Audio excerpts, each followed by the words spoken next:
The snow had been falling since before dawn, soft and indifferent, covering the forest floor in a silence that felt almost sacred. Elias had walked this trail dozens of times, through frost, through mud, through the amber haze of autumn, but something about the morning felt different before he even saw her.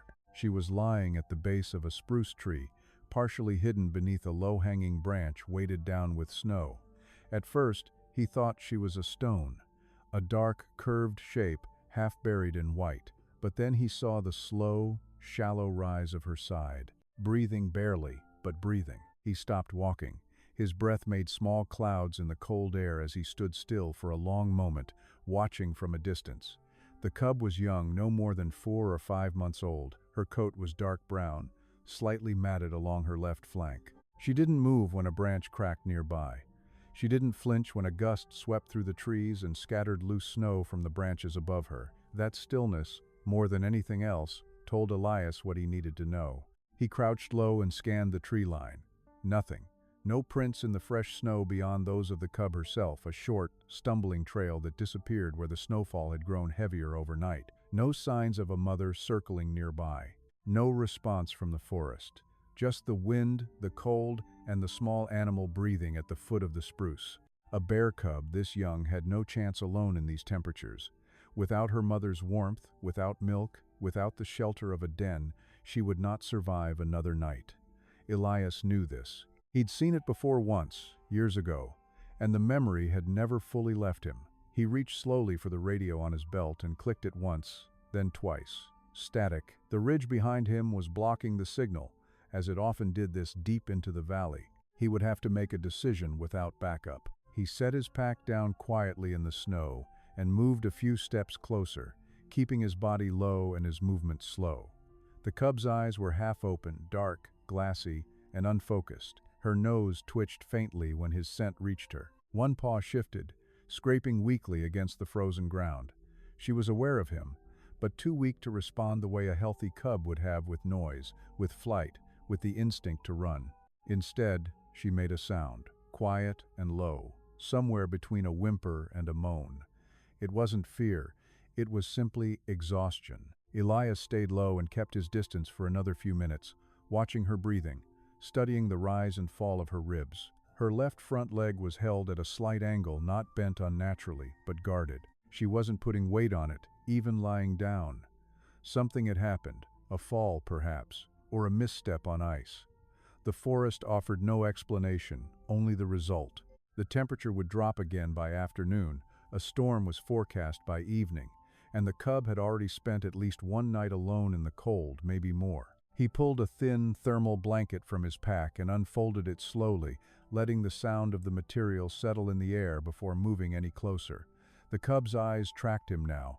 Her breathing quickened slightly, and she pressed herself a little harder against the base of the tree. But she didn't cry out, she didn't try to flee. She simply watched him with the wide, exhausted eyes of something that had already run out of options. "Easy," Elias said softly. Just the one word. He wrapped the blanket loosely around her before he lifted her gently. The way you carry something you're afraid of breaking. She tensed for a moment, every small muscle in her body going rigid. Then, slowly, she went still again. Not the frightened stillness of before, but something softer.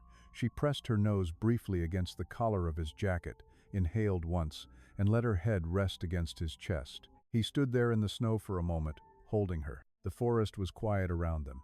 The spruce branches swayed. A crow called somewhere far off, and then fell silent. Elias began walking back toward the ranger station, moving carefully over the snow, keeping his steps even and calm. The cub didn't struggle. She breathed against him, slow, shallow, but steadying as the trees moved past on either side and the snow continued to fall around them both. He didn't know, in that moment, what the next hours would bring. He didn't know if she was injured badly, or if she was simply starved and cold. He didn't know where her mother was, or whether there was any hope of a reunion. He only knew what the morning had given him, a small, breathing shape in the snow, and a choice. He had chosen. The ranger station appeared through the trees about 20 minutes later, its low roof dusted with snow, a thin thread of smoke rising from the stovepipe. Elias pushed through the door with his shoulder, careful not to jostle her. His assistant, a younger man named Danny, looked up from the table, and immediately set down his mug. No words were exchanged. Danny moved to clear the examination table while Elias laid the cub down, still wrapped in the thermal blanket, with the careful hands of someone who understood the weight of what he was carrying. The cub lay still on the table. Her eyes were open now, dark and watching. Her left leg was gently extended by Elias's fingers, and she made a soft sound, not a cry, but a breath that carried something in it. An acknowledgement, perhaps, or simply the last of her resistance giving way. Outside, the snow continued to fall. The forest stretched endlessly beyond the frosted window, gray and white and silent. Somewhere out there, her mother might still be searching, or she might not. The forest kept its answers close. But here, inside, there was warmth, and the cub was still breathing. That was enough, for now. That was where the story began. The examination table was narrow and worn smooth from years of use, its surface scarred with the quiet history of the station splints fashioned in emergencies, wounds dressed by lamplight, animals that had passed through these walls and returned to the forest changed. Elias had worked at this table through long nights before.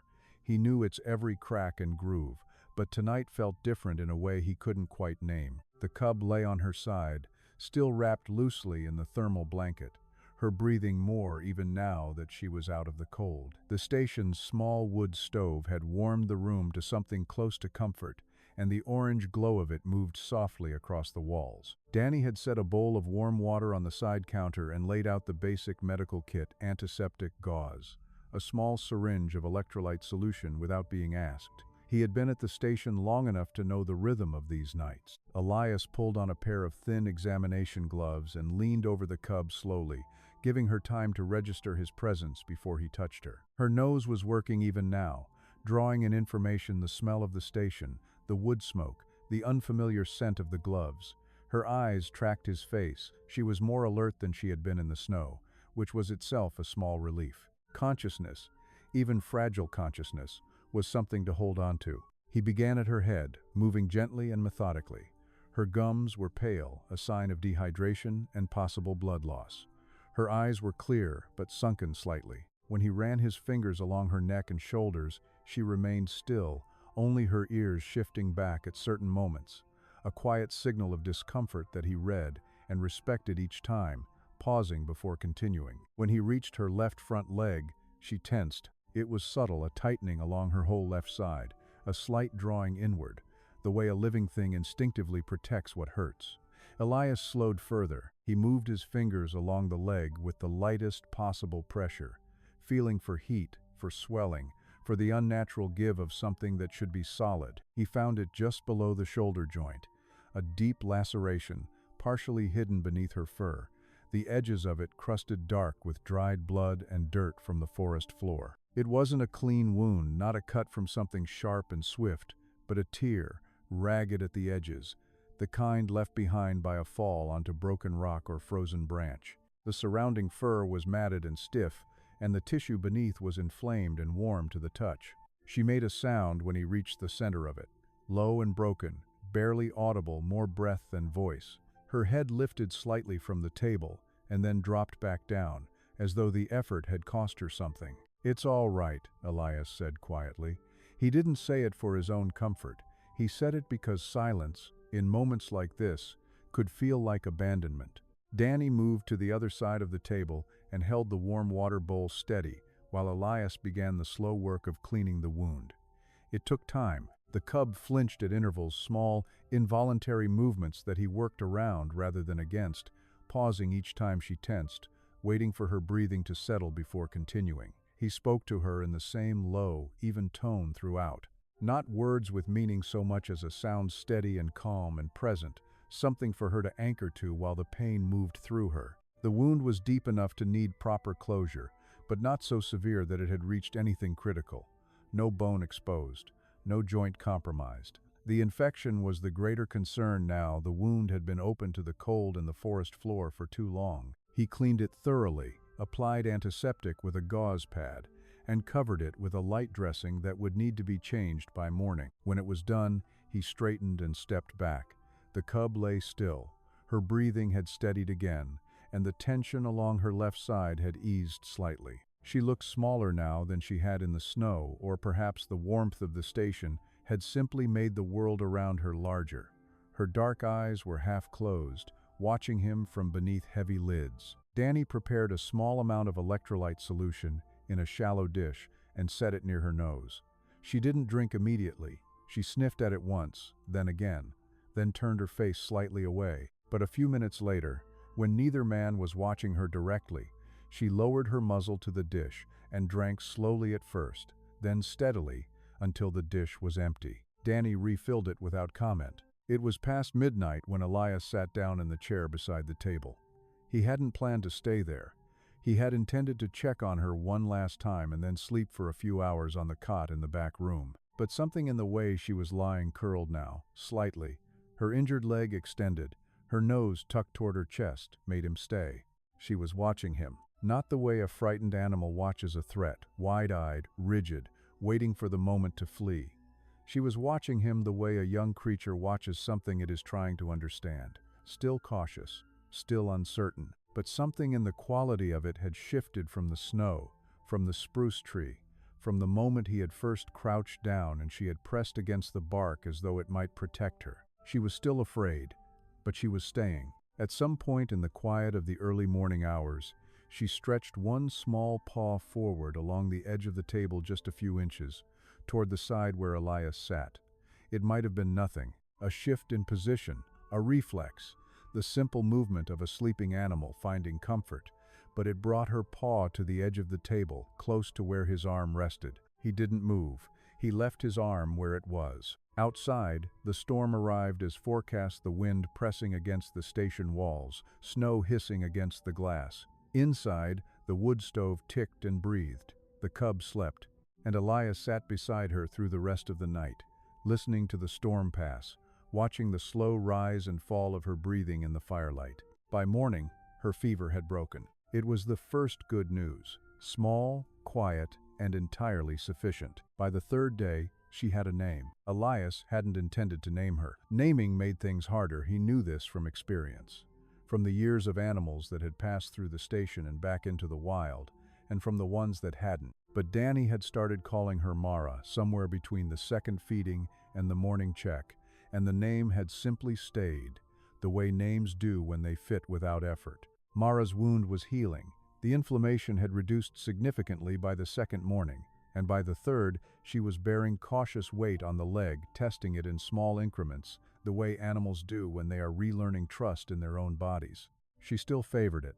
She still moved with a slight lean to the right, but she was moving, and that was everything. The electrolyte solution had given way to soft food, a mixture Elias prepared carefully, based on what a cub her age would need. She ate slowly at first, with the distracted focus of an animal still conserving energy. Then, by the second evening, with more intent. By the third morning, she finished her bowl and looked up immediately, dark eyes expectant. Danny laughed quietly at that, but it was what happened outside the feedings and the wound checks that shifted the atmosphere of the station in ways neither man had quite anticipated.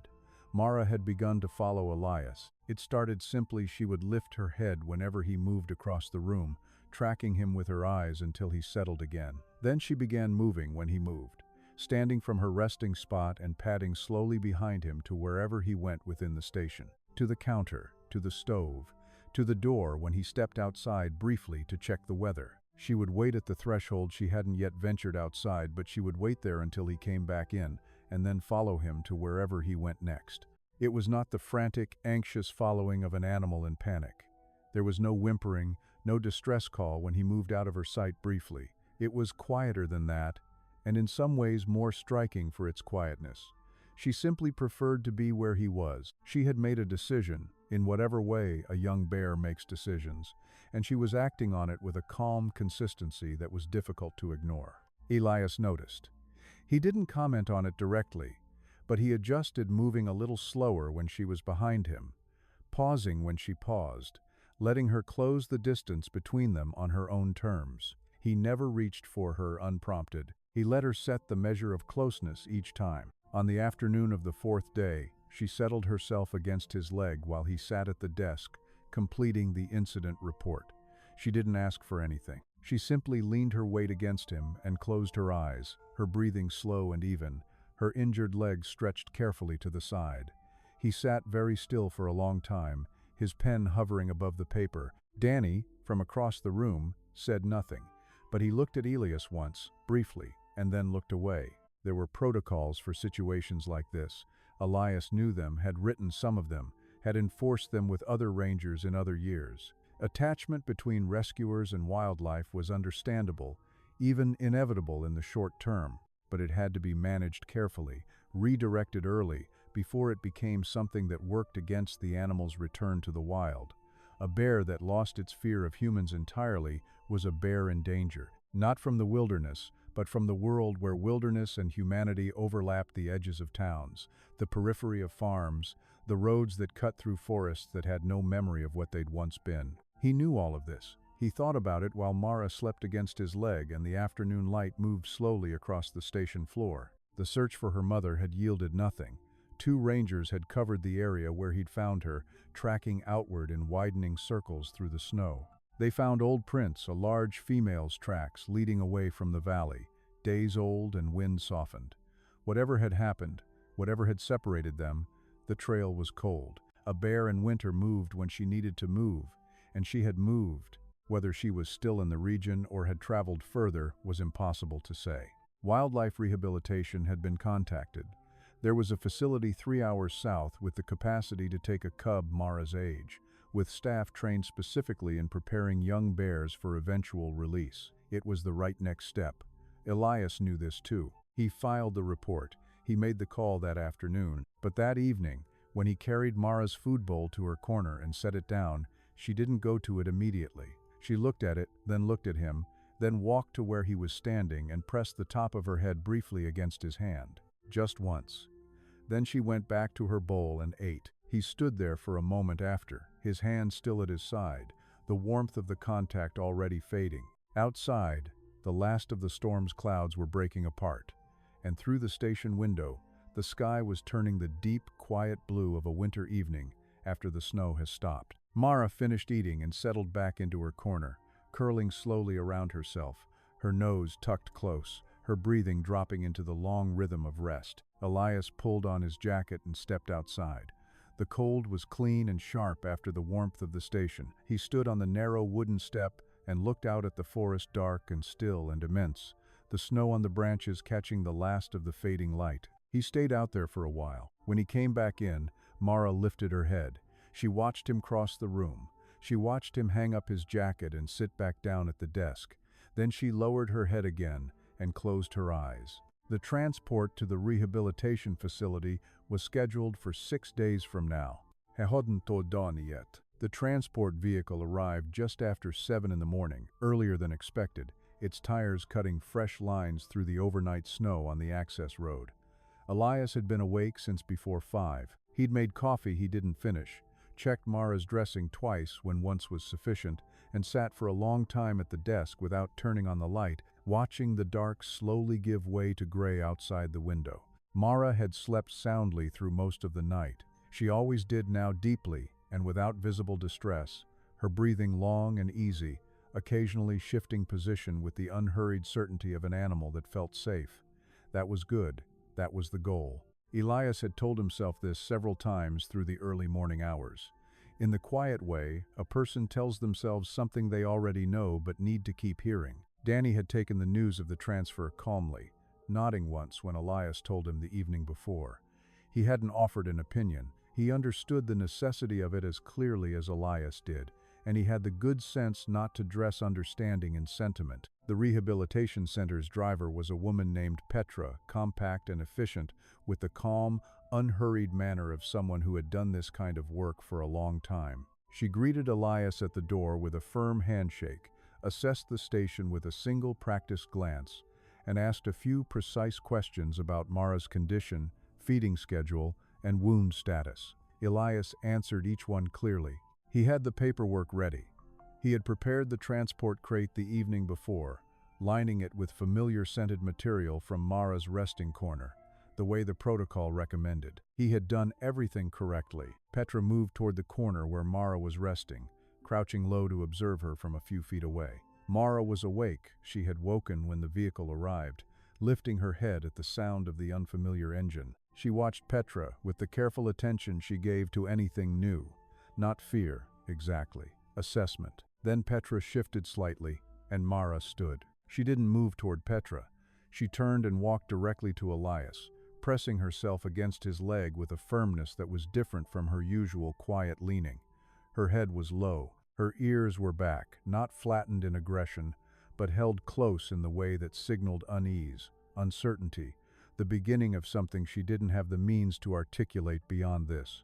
Closeness, proximity, him. Elias placed his hand briefly on her back. "It's all right," he said. The same words as the first night, the same quiet tone. She didn't move. Petra gave them space without being asked, stepping back to review the paperwork at the counter. She had seen this before.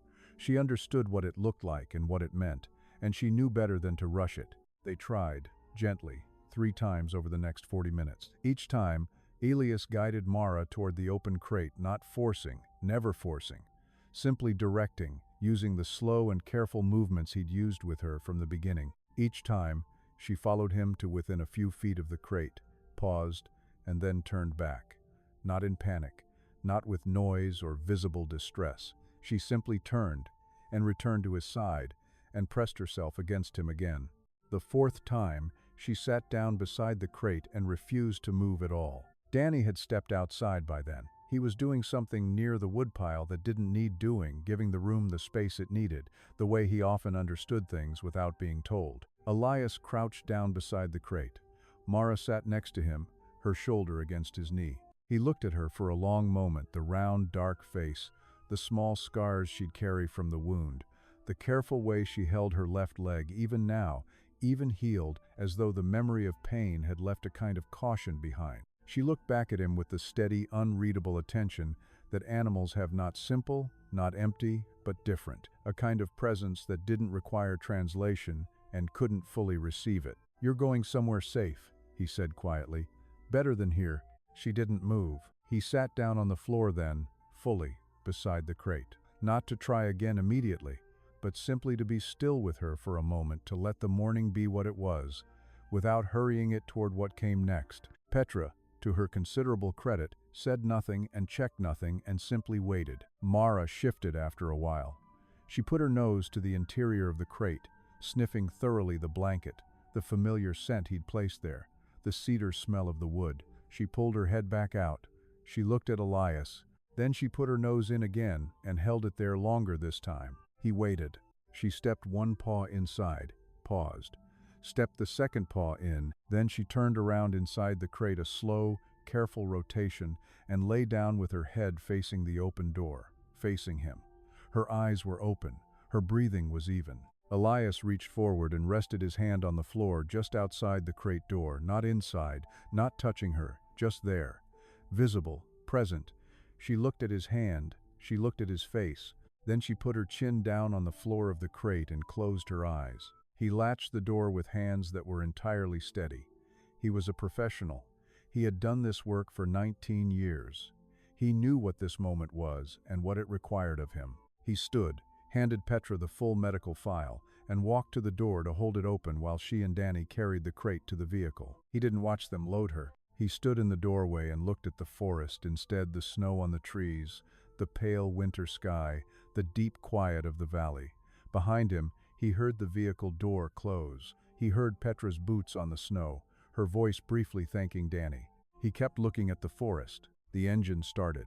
The tires turned slowly in the snow, and then the sound faded down the access road, into the trees, and was gone.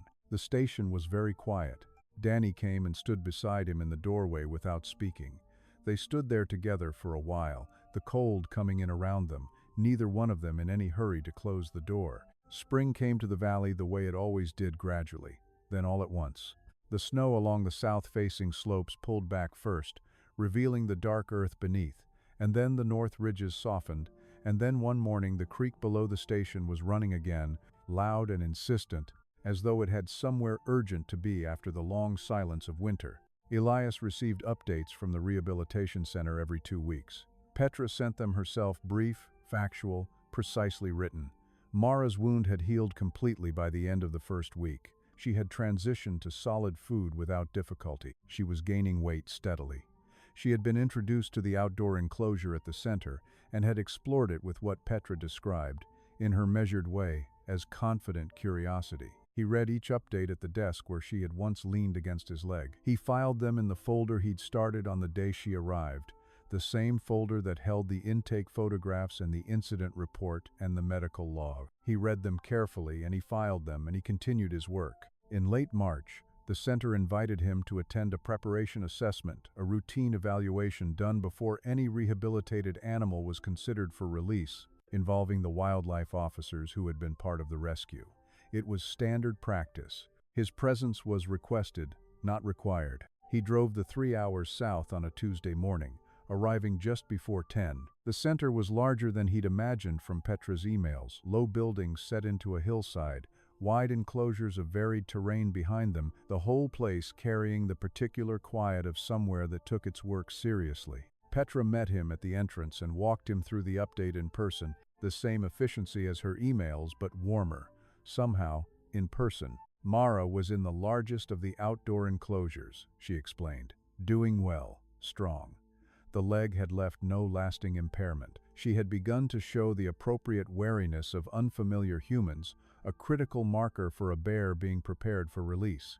Staff who hadn't been part of her daily care found her watchful, cautious, and unwilling to approach. That was exactly what they needed to see. Elias nodded. That was exactly right. That was the goal. Petra paused at the gate to the outer enclosure. I want to show you something, she said, not with particular weight. Simply as a statement of intention, they stood at the fence, a standard wildlife barrier, solid and high, built to contain animals while allowing clear visibility. The enclosure beyond was wide, with varied terrain, patches of young vegetation already beginning to show green at the edges where the sun reached longest. A stream ran through the far corner. Mara was near the stream when Elias first saw her.